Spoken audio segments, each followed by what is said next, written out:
ta prasme. Per kurį mačą? O, gerai, čia gerai. Per kurį mačą, jo. Nu, apie 50%, kokių 60. Nu, jeigu sekasi ir jeigu nesiseka. Na, jeigu nesiseka apie 30-40.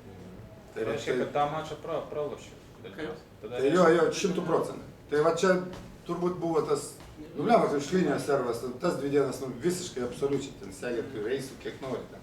Ir taip iš vis. Ir tie 2 žaidėjai, va, pavyzdžiui, kur buvo, kaip ten tas pirmas australas, kur stovėjo Belhaitė, ne? Nu, kur jie ten su to Okūnu, tai aš jau rankom tik tryniau, kad tik tai su juo išeitų žaisti, žinai.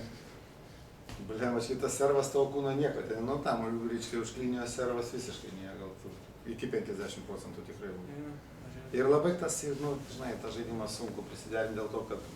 Bet aš suprantu, kol kas su patyrusiais visais, nu, pakankamai sunkiai sekasi. Sunkiai sekasi, bet... Pirmą ratę challengeriai kažkur tai dabar galvoju. Jo, bet... Italo kažkokio ten 100-mečio. Ai, ne, ten su 39 temperatūra žaidė. Čia, man atrodo, Helbronė buvo. Jo. Ten ne, tas... Ten 39 ir 3 gal dalis tada buvo tos temperatūros. Ten nežaidė iš visas.